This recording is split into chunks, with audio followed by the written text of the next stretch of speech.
Good morning, friends. Part of our Spartly life, yep, sprightly life is our purpose. And we talk about wellness a lot of times, and that is a big part of Sprightly also. But it's all interconnected. If we don't have purpose, it's hard to live sprightly because we're not bouncing out of bed with sparkle, joy, love, and laughter. And if we're not feeling well, it's hard to live our purpose. So, how do we find our purpose in a new season of life? And it looks different for everyone. I know for me, it's a continual journey, and God keeps leading me in different paths, and that's fine. But we often have to take that first step. And then when we take action, we find our purpose. And if we just decide to serve someone, great, because really that is our purpose, is to serve God and serve each other.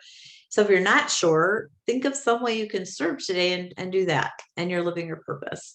I have a couple friends right now who are in caregiving season, and that's their purpose.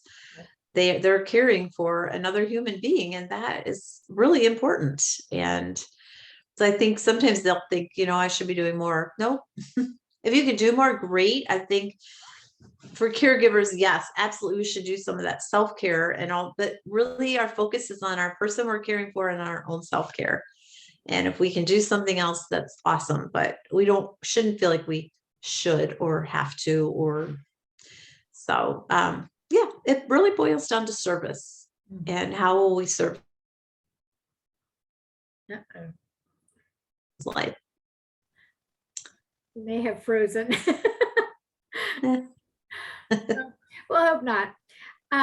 But yes, if you're in a caregiving season, boy, I'll tell you that it's hard work. So make sure that you are taking care of yourself as well, because it is all consuming.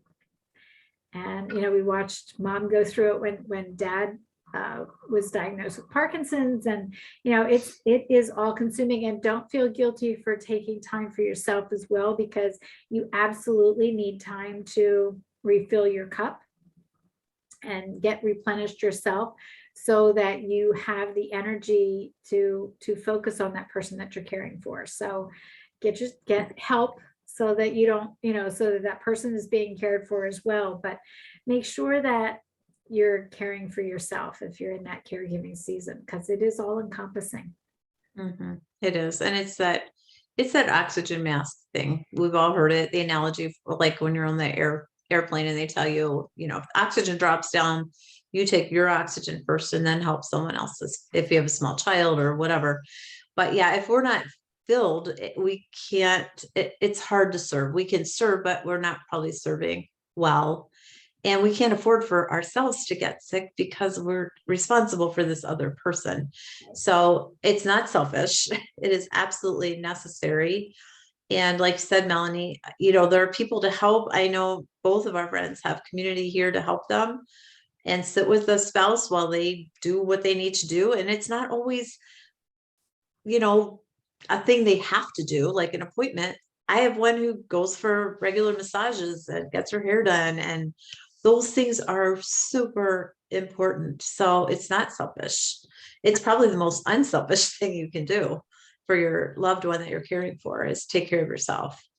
And your own appointments are important, but it is still important to get out and do something that fills you.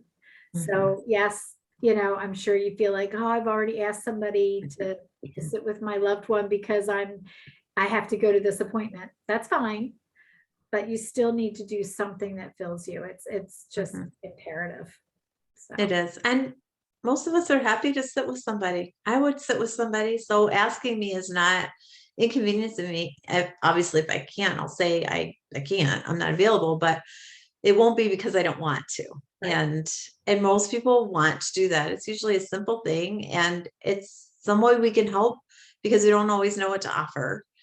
And anyway, yeah. So let us know what you're, if you're in that role and you just want to talk with somebody. I know Melanie, you've walked it more than I have because I'm in Michigan and you're in Pennsylvania, but we'd be happy to chat with you. And if you're not sure of your purpose, I love talking about purpose. I wrote a whole book about it. So reach out and let's have a conversation. Absolutely. All right, everybody, have a fabulous day. We'll see you tomorrow. Bye. Bye.